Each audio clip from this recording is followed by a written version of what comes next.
這支球隊上周四的比賽如果輸4個球就將降級，於是果斷選擇了放棄比賽，直接棄賽被判負。但是放棄比賽只被判輸2個球，所以他們還成功完成了保级。过去自從沃克和情婦的私生子事件曝光以來，2位女性之間一直處於激烈對立的狀態。勞林通過社交媒體不斷激化沃克和妻子之間的矛盾，以此來維持公眾關注度。當24年勞林在與沃克關於子女撫養費用的官司中敗訴，法官在判決中指出，勞林表現出了難以滿足的貪婪，他試圖將沃克當作沒有上限的提款機。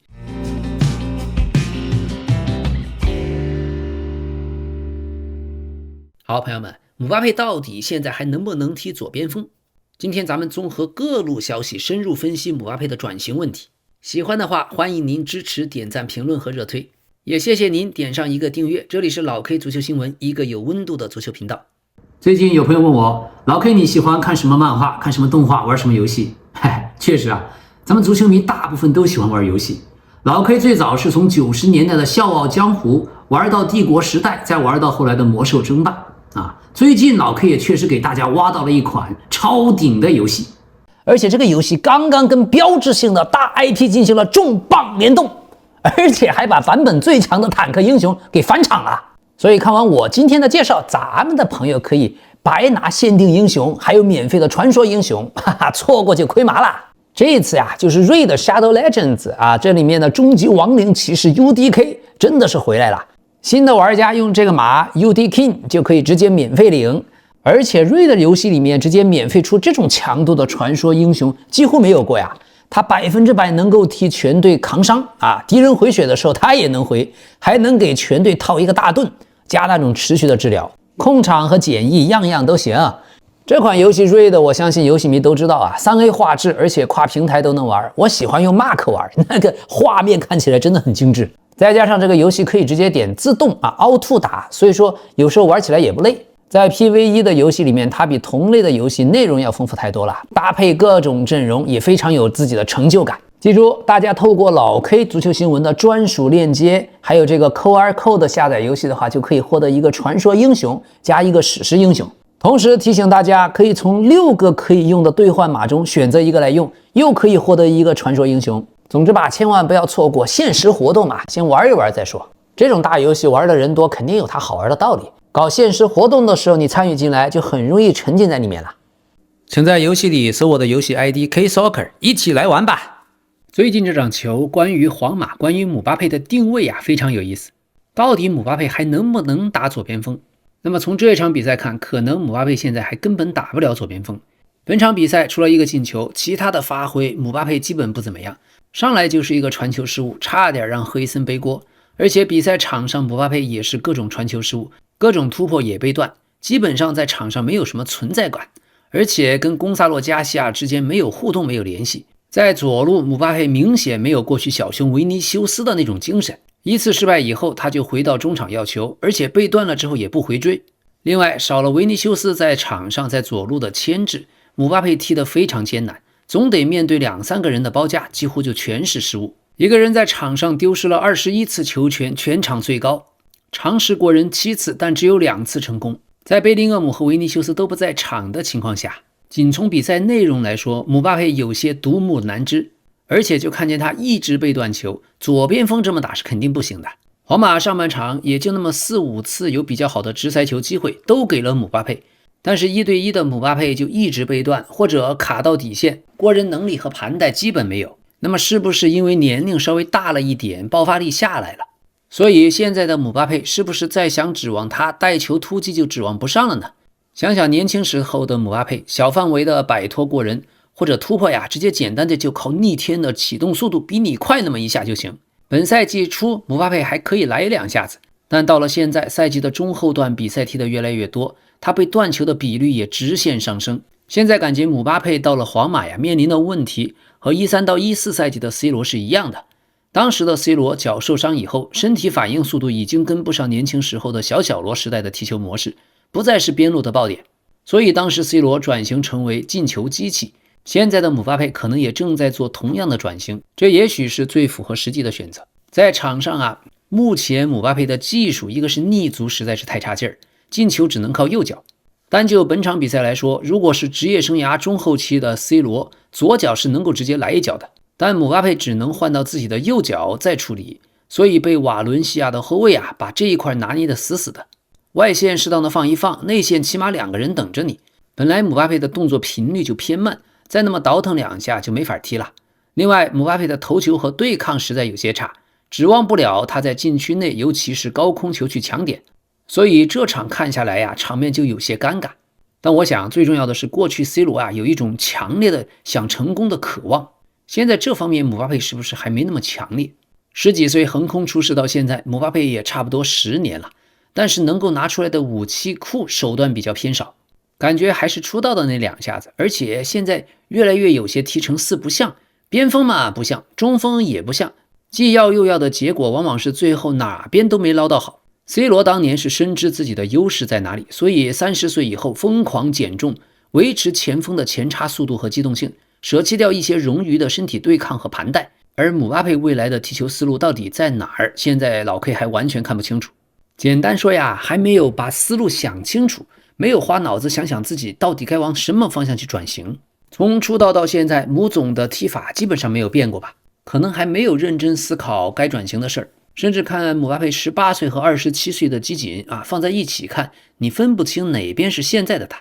就這場比賽上半場那些絕佳的直塞球機會，姆巴佩如果左右腳能力稍微均衡一點，上半場就已經進球了。所以現在阿韋羅亞上任之後，他是對皇馬的戰術進行了一些改革，整個改革的思路呢，就是更加正常化。当前的定位，姆巴佩在西甲被定義為流動型的9號，或者說進攻的基準點。最近一些公開採訪中，阿韋羅亞將姆巴佩比作新 C 羅，他認為姆巴佩不應該再被束縛在邊路，而是應該像後期 C 羅一樣從中路發起進攻，但是同時在左側要擁有自由開火權。所以陣型方面，阿韋羅亞更傾向於使用4-3-3或者更具平衡性的4-4-2。在4-4-2当中，姆巴佩有時候和維尼修斯會組成雙前鋒，這就賦予了他在進攻中極大的跑位的自由度。所以目前整個足壇包括西班牙媒體的普遍結論是在當前的陣容下已經很難再讓姆巴佩作為單純的左邊鋒了。這第一是由於維尼修斯的存在，維尼修斯在左路的統治力，他的邊路突破包括1對1的穩定性上是明顯優於姆巴佩，左路就是維尼修斯的領地。第二是關於防守平衡方面，阿韋羅亞過去深受穆里尼奧的影響，他非常的深信穆里尼奧式的那種團結和責任感。如果姆巴佩踢左邊鋒，而且完全不回防，那左邊的防線皇馬會徹底崩潰。所以阿韋羅亞就採用折中的方案。現在的方法是讓姆巴佩踢內向型的側翼，他名義上是前鋒，但由於他天生左傾的傾向依然頻繁的會出現在左側肋部，通過對角線跑位的方式殺入禁區，這是姆巴佩現在的特點。但是呢，目前在安排姆巴佩的位置的時候，阿韋羅亞主要面臨3個主要的技術性難題。第一個就是空間被擠壓，姆巴佩和維尼修斯都習慣於在同一個左側通道拿球，這導致中路經常空無一人。第二個就是防守缺口，姆巴佩在防守端的退防非常差，這就迫使皇馬的中場球員，比如巴爾韋德、貝林厄姆，要必須對他進行補位。第三就是姆巴佩導致的中路真空問題，當姆巴佩頻繁拉到邊路，禁區內缺乏終結者，阿韋羅亞就必須安排貝林厄姆或其他的中場球員插入禁區。現在阿韋羅亞的皇馬整個陣容仍然不平衡，為什麼在歐冠最後一輪會輸給本菲卡，必須現在要打附加賽？那麼主要的關鍵還是老問題，球隊的整體平衡性太差，防守太鬆散，球員的態度仍然有問題。咱们回到這場比賽，姆巴佩下半場10幾分鐘一直在左路，有一次被斷，2次過不去人傳禁區，一次還傳到了界外。雖然比賽最終是2-0贏下來了，但是如果不居安思危，把問題搞清楚，那麼未來面對歐冠的強敵和聯賽的硬仗，皇馬總有贏不了球的時候。所以關於姆巴佩踢左邊鋒的問題，在法國國家隊去年3月有一場國家隊比賽，主教練德尚讓姆巴佩踢左邊鋒，也屬於災難級的發揮。後來德尚哪怕讓圖拉姆拉邊都不讓姆巴佩再踢左邊鋒了，就只能再讓姆巴佩踢中路。想想以姆巴佩在法國隊的地位，哪怕巨星再多，姆巴佩也是想踢哪兒就能踢哪兒。之所以德尚也将他固定在中鋒，原因只有一個，他自己確實不能再踢左邊鋒了。主教練德尚也很清楚這一點。再想一想上賽季姆巴佩踢左邊鋒的時候，比如打利物浦，比如打比爾巴鄂竞技，全场最低分還輸了球。還有無數次跟維尼修斯換位，姆巴佩換位到左路，包括這個賽季打大巴黎的時候也踢左邊鋒。想想這些比賽，就結論很明顯，姆巴佩確實已經不能踢左邊鋒了，他只是喜歡站在左路完成射門，應該叫左路的得分機器。有時候老 K 甚至在想姆巴佩現在甚至有時候讓他去踢右路創造機會的能力，是不是反而比在左路更強？讓姆巴佩去右路，把中路讓給貝林厄姆，回到中鋒的生態位，也許某些時候這是個思路。不過有一點，右邊如果是阿諾德當右後衛，那麼右邊的姆巴佩不回防，阿諾德的防守又差，這倆搭檔皇馬的右路要成為馬路，誰都能過去。所以如果真讓姆巴佩踢右路，那麼在皇馬現在的搭建的體系裡面，順足邊鋒必然不能擔任核心的輸出位，他如果去右路就要像羅德里戈一樣，必須頻繁的在兩線之間去拿球，還有落位死防，這偏偏都是他最不擅長的。所以這個事情想一想，前年歐洲杯的法國隊，現在的姆巴佩是真踢不了左邊鋒，他創造縱深的能力太差。這場貝林厄姆也不在，姆巴佩在中路也沒有辦法發起進攻，打不了撞牆配合，所以踢得非常難受。在左邊，哪怕整场比賽觸球只有57次，但丟球權的次數卻達到了21次。好在最後皇馬是用左後衛卡雷拉斯當了爆點，把這場比賽給拿下來了。這支皇馬踢球真看不出來比對面強，完全就因為对面故意龜縮，所以才壓着對面踢。所以如果維尼修斯真的不續約的話，皇馬的左邊鋒位置必須要補強。即使羅德里戈留下，但他的身體也不適合踢強側的左邊鋒，體力也支持不了讓羅德里戈一直突破。羅德里戈可能更適合踢影鋒，皇馬沒有像樣的右邊鋒分擔壓力，所以突破必須要在左路進行。而姆巴佩的背身能力幾乎沒有，小技術方面又沒有優勢，所以球就很難從中路突破，並且皇馬的中場建設也缺少推進梳理球路的中场球員。那麼咱們姆總的特點是什麼呢？他的跑位的特點是利用自己爆發性的速度做垂直跑位，攻擊對方身後的空間，在兩線之間接球面向球門，快速的一腳或者兩腳處理，簡單的處理之後就直接射門。姆巴佩的終結能力還是無出其右的。另外他經常從中央的位置啟動，或者漂移到左路或者邊路，比如有時候維尼修斯內收的時候，姆巴佩去左路接应，在禁区內完成高效的終結，一般是以右腳打門為主，切入或者近距離的推射。第三個特點，姆巴佩也不是純正的9號位，他有時候站的位置更像是 winger 的漂移，不夠中央，他的持球和持球調整總會多1-2步，缺少傳統中鋒的背身持球或者精確的站樁能力。但這也讓姆巴佩在有空間的時候更加致命，他整體的技術綜合來說是很出色的，終結能力極為高效，高位逼搶的時候也比較積極，但整體來說有時候防守態度比較鬆散，壓迫的時候缺乏協調。從另一個角度來說，姆巴佩的終結能力26年開年至今，平均每2場比賽就能打進3個球，所以前段時間主教練阿維羅亞也相信他能夠超越 C 羅的數据，在這方面他越來越像一個外星人。在阿維罗亞上任之後的6場比賽，姆巴佩均有進球，而且這6場比賽他都是首發。這6場比賽姆巴佩是打入了9個球，場均1球半，這種效率簡直是外星人級別的。不知不覺已經在轉型中的姆巴佩，每一個賽季每一年都在進步，但更多是體現在終結效率方面。他的31場比賽已經打入了38個球，進球效率高得驚人，場均達到了 1.23 球，也是他自己職業生涯至今最佳表現。賽季還有3個多月才結束，但姆巴佩距離刷新自己個人生涯最高紀錄就只差6個球。上賽季他在皇馬打進了44個球，2年前告別大巴黎的時候也同樣打入44球。而如果保持本賽季目前的狀態，他有望打進58到67個球，完全有機會大幅打破 C 羅在14到15賽季創下的61個球的紀錄。這一點就像他的隊友卡雷拉斯說的，姆巴佩就是一頭野獸，能夠擁有他在我們皇馬隊裡，這是一種榮幸。是的，姆巴佩的進球節奏令人驚嘆，就像是一頭欲望沒有上限的進球怪物。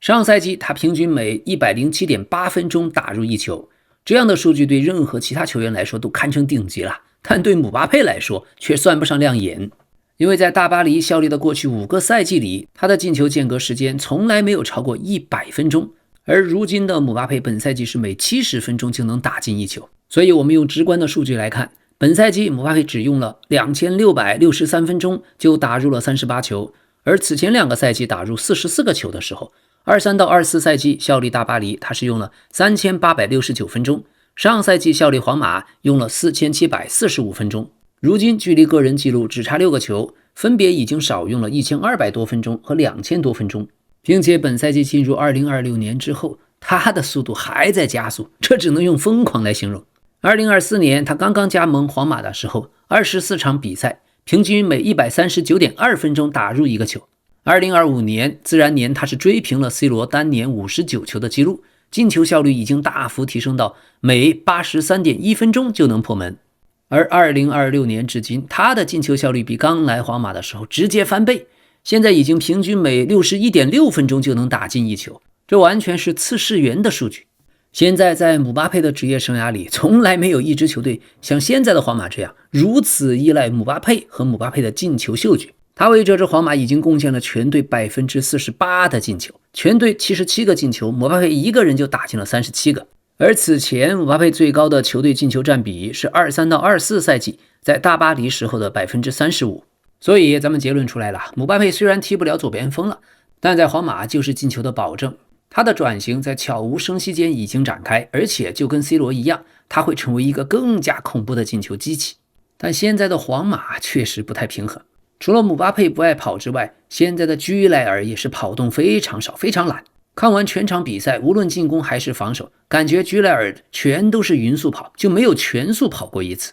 而反觀小將馬斯坦托諾態度就要好得多，體力比居萊爾好太多了，覆蓋的範圍大多了，上得去回得來。但這主要是態度問題，居萊爾訓練中的體能表現並不差，可是馬斯坦托諾我們能夠看見他是真的全力在追求，而無論進攻防守，居萊爾就是在場上散散步。最近居萊爾首發的3-4場比賽，也不知道是不是為了世界杯附加賽留力氣，怕受傷，確實很懶，總是匀速跑，基本沒有什麼防守能力，意思意思就得了，確實踢得比較一般，沒有過去他打替補的時候上場積極。所以阿維羅亞現在如果讓居萊爾這種覆蓋範圍如此小的球員當組織中場，那麼對比一下其他的頂級球隊，哪怕是曼聯的 B 費，再想想大巴黎的維迪尼亞、阿森納的蘇比门迪、巴薩的佩德里，最大區別就是這個跑動距離，你跑都不跑還談什麼組織啊？所以咱們居萊爾啊，大部分時間基本都是匀速跑，鏡頭裡好像 90% 都能看見他，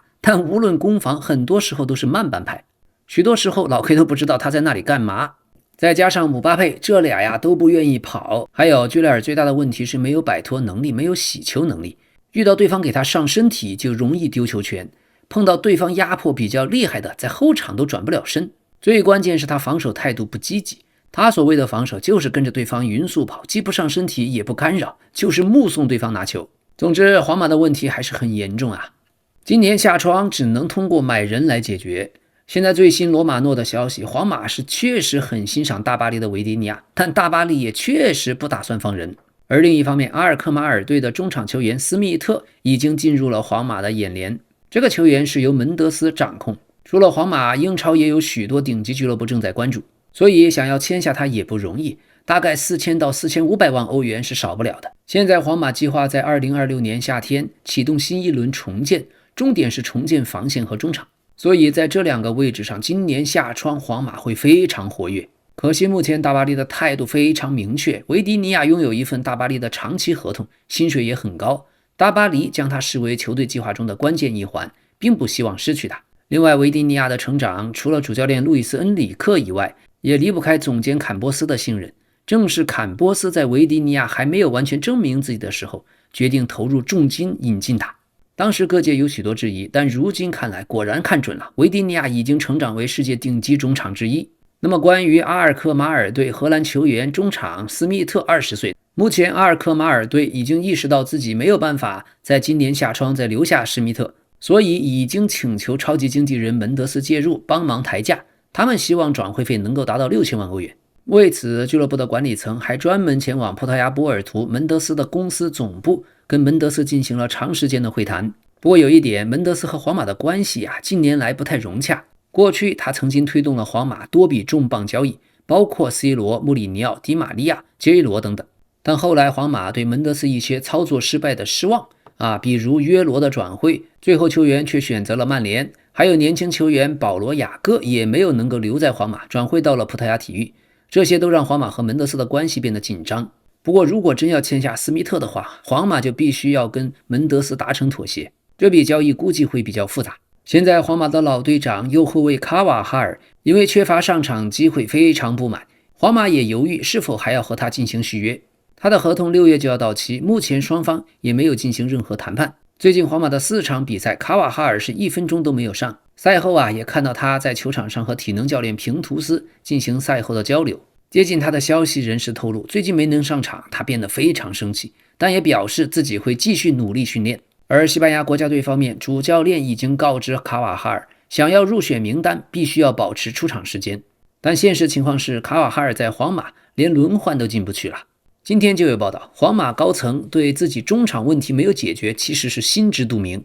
像對瓦倫西亞的比賽，雖然阿韋羅亞祭出了4個中場，居萊爾和卡馬文加分居兩翼，巴爾韋德和楚阿梅尼坐鎮中路，這樣的中場配置看起來有充足的身體對抗能力，可是在進攻組織的梳理上卻嚴重欠缺。這場球巴爾韋德和卡馬文加的回歸並沒有帶來預期的效果，小隊長巴爾韋德完全沒有拿出過去那種後插上進攻的表現，而楚阿梅尼在中路戰術執行上漏洞百出，關鍵區域頻繁丟失球權。之後阿韋羅亞將居萊爾從邊路位置撤到了中路，讓他擔任影鋒，這樣居萊爾就在鋒線球員的身後有更多的移動空間，他的個人能力還是毋庸置疑，正是皇馬鋒線上的姆巴佩急需的那種能送出最後一傳的關鍵球員。在居萊爾調整之後，皇馬的表現才有了顯著提升，傳球方式也從橫向倒角轉變為有了縱向的滲透，也因此開始制造出一些有威脅的進攻機會。不過同時，居萊爾的防守短板暴露無遺，無球狀態下他多次在場上失位，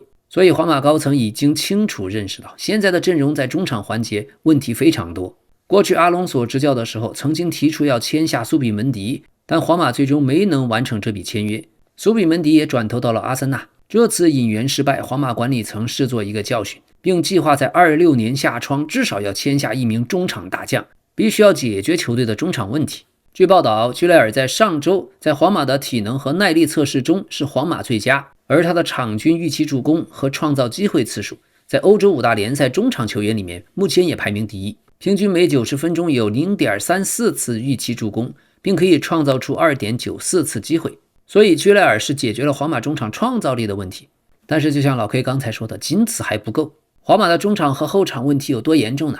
門将庫爾图瓦現在是5大聯賽豪門裡面撲救次數最多的門將，32場比賽竟然已經完成了96次撲救。所以弱队出門将，到底是巴薩的後防弱還是皇馬的後防弱？想想如果沒有庫爾图瓦，皇馬得被打成啥樣？好，另一方面，今天也有媒體透露出皇馬仍然想在未来簽下曼城的羅德里。29歲的羅德里，他在中場能夠掌控比賽，也能提升防守硬度，而且具備指揮整支球隊運轉的气場和經驗。總之，這個消息也傳了許多次了，但人家曼城不放，咱們也只能靜觀其變。好，這場比賽姆巴佩因為有一次越位的判罰和裁判發生了激烈的爭執，並且被鏡頭拍下，他怒斥裁判為小丑。當時上半場臨近結束的時候，姆巴佩接到了瓦倫西亞防守球員的解圍球，卻被判罰越位，這把姆巴佩氣慘了。中場休息的時候，徑直走向第4官員要求解釋。姆巴佩問：“這怎麼可能是越位？我需要一個解釋。”第4官員則回應稱：“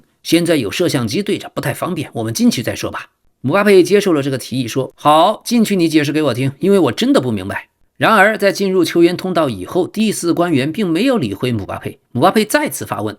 是你讓我進來談的，現在又不看我。說真的，你叫我進來我就進來了，你卻不說話。”看見對方仍然不理會，姆巴佩只能轉身對着自己的隊友卡馬文加用法語說：“小丑這些裁判。”好，另外咱們的阿韋羅亞主教練在接任皇家馬德里僅僅1個月，從臉型都能看出來他明顯消瘦了。帶隊打了7場比賽，5勝2負，這就明顯可以看得出來，成為皇馬主教練壓力得有多大。不過對於這一點，尼日利亞隊的主教練埃里克謝勒倒不在乎。今天他在接受採訪的時候表示，執教皇家馬德里是自己執教生涯中最大的夢想，希望未來能夠成為皇馬歷史上首位非洲籍的主帥。老 K 覺得人人都要有夢想，這是好的，但要想當皇馬主教練，您名不見經傳，起碼得帶尼日利亞隊拿個世界杯，對吧？ OK， 關於 C 羅在沙特的罷賽，現在雙方已經達成和解。不過 C 羅仍然將缺席本周3的亞冠聯賽2。C 羅的復出之戰定於本周6在沙特職業聯賽中客場對陣阿爾法塔赫。最終勝利隊的管理層屈服於 C 羅的壓力，在過去幾個小時內結清了所有拖欠員工的工資。C 羅的這個團結的舉動，證明了這位隊長也在為那些每天在利雅得豪門陰影下工作的人們在爭取尊嚴。另外 C 羅提出的要求，2個葡萄牙人何塞·塞梅多和西芒·庫蒂尼奧也已經重掌大權，恢復了12月底他們被剝奪的權利。此前權力的喪失讓這倆無法在冬季轉會市場上扮演關鍵角色，所以過去 C 羅傳遞的信息非常明確，在利雅得作為隊長，他不會在戰術層面做出任何妥協，也不會在對俱樂部所有成員的尊重上做出任何妥協。也就是說 C 羅在和利雅得勝利的高層對抗中取得了徹底的勝利。哈哈，老 K 看來他堪稱工人運動的領袖。但是這一則來自葡萄牙體育媒体的報道在隨後卻被羅馬諾闢謠了。羅馬諾說，截止今天星期一，目前沒有任何確切消息表明 C 羅何時會重返賽場，我們需要等待利雅得勝利，也要等待 C 羅本人，他們會在他們認為合適的時間點對外澄清所有的情況。羅馬諾說，問題並不在 C 羅和利雅得勝利，而是在 C 羅和 PIF 之間，因為 C 羅認為最高層管理的問題並不在於利雅得勝利，而在於控制部分俱樂部的 PIF， 這才是目前的核心問題。不過在羅馬諾闢謠隨後最新的消息又說，確實 C 羅從俱樂部管理層獲得了保證，俱樂部將採取措施糾正過去一段時間的錯誤，恢復俱樂部的穩定，俱樂部拖欠員工的款項也將在未來幾天內得到解決。還有，俱樂部的行政結構將進行全面調整，會撤換董事會主席阿卜杜拉·馬吉德。這位馬吉德此前接受媒體採訪時發表的關於首席執行官和教練組工作的評論，激怒了俱樂部內部的葡萄牙人。那從這條消息看 ，C 羅還是贏了，董事會主席都要下課。好的，讓我們輕鬆一下，看一下來自馬爾代夫足球超級聯賽的一則有趣新聞。馬爾代夫有一支球隊叫做格林大街隊，這支球隊上周4的比賽如果輸4個球就將降級，於是果斷選擇了放棄比賽，直接棄賽被判負。但是放棄比賽只被判輸2個球，所以他們還成功完成了保級。不過由於他們沒有參加比賽的行為，馬爾代夫足協決定該俱樂部被禁止在接下來的轉會市場上進行球員轉會，還被處以5萬馬爾代夫拉菲亞的罰款。目前的情況多方面都指責這支格林大街隊操縱比賽，而利益受害方另一支瓦倫西亞隊被降級，這支队伍呼籲要展開調查，並且表示要將此事提交給國際足聯和亞足聯。不過放棄比賽的格林大街隊倒是否認了所有的指控，這個太離譜了。網友們過去最離譜的想象，沒有想到今天變成了荒誕的現實。馬爾代夫這一片足球沙漠，竟然還有人會合理的利用規則。不過所有關於足球比賽的規則，第一準則都是要公平公正。如果為了避免降級而罷賽，按理說還是違反了公平公正的原則。再讓我們看一下曼城前球員凱爾沃克。凱爾沃克即将迎來自己和妻子的第5個孩子，妻子已經懷孕，再加上沃克的情婦勞琳給他生了2個孩子，所以咱們的沃克即将成為7個孩子的爹。過去沃克和自己青梅竹馬的安妮，這對夫婦由於沃克和勞琳的婚外情陷入了輿論風波，2個人婚姻一度瀕臨破裂。現在妻子懷上了第5個孩子，這個消息被認為他們已經走出了婚姻危機。安妮懷孕的消息也被视為對勞琳的一次重大打擊。在妻子安妮看來，一個新生命象徵着一個全新的開始。去年沃克曾經租借加盟 AC 米蘭，但沒能獲得永久轉會的機會，隨後返回英國加盟了英超升班馬伯恩利。在英格蘭西北地区踢球，也讓沃克得以回到位于柴郡的豪宅，和安妮還有4個兒子重新生活在一起。過去自從沃克和情婦的私生子事件曝光以來，2位女性之間一直處於激烈對立的狀態。勞琳通過社交媒體不斷激化沃克和妻子之間的矛盾，以此來維持公眾關注度。當24年勞琳在與沃克關於子女撫養費用的官司中敗訴，法官在判決中指出，勞琳表現出了難以滿足的貪婪，他試圖將沃克當作沒有上限的提款機，並且多次通過施加壓力和威脅的手段來達到目的。他的要求包括31000英鎊的人造草坪、3萬英鎊的空調費用、每3年7萬英鎊的汽車津貼，還要為保姆配車，以及每年15萬英鎊的子女撫養費。所以沃克身體素質好，爆發力強，體力好， 35歲就已經生了7個孩子，能力還是杠杠的。好的，朋友們，非常感謝您的支持，點讚、評論和分享，也謝謝您點一個訂閱，老 K 足球新聞，一個有溫度的足球頻道。咱們明天再見。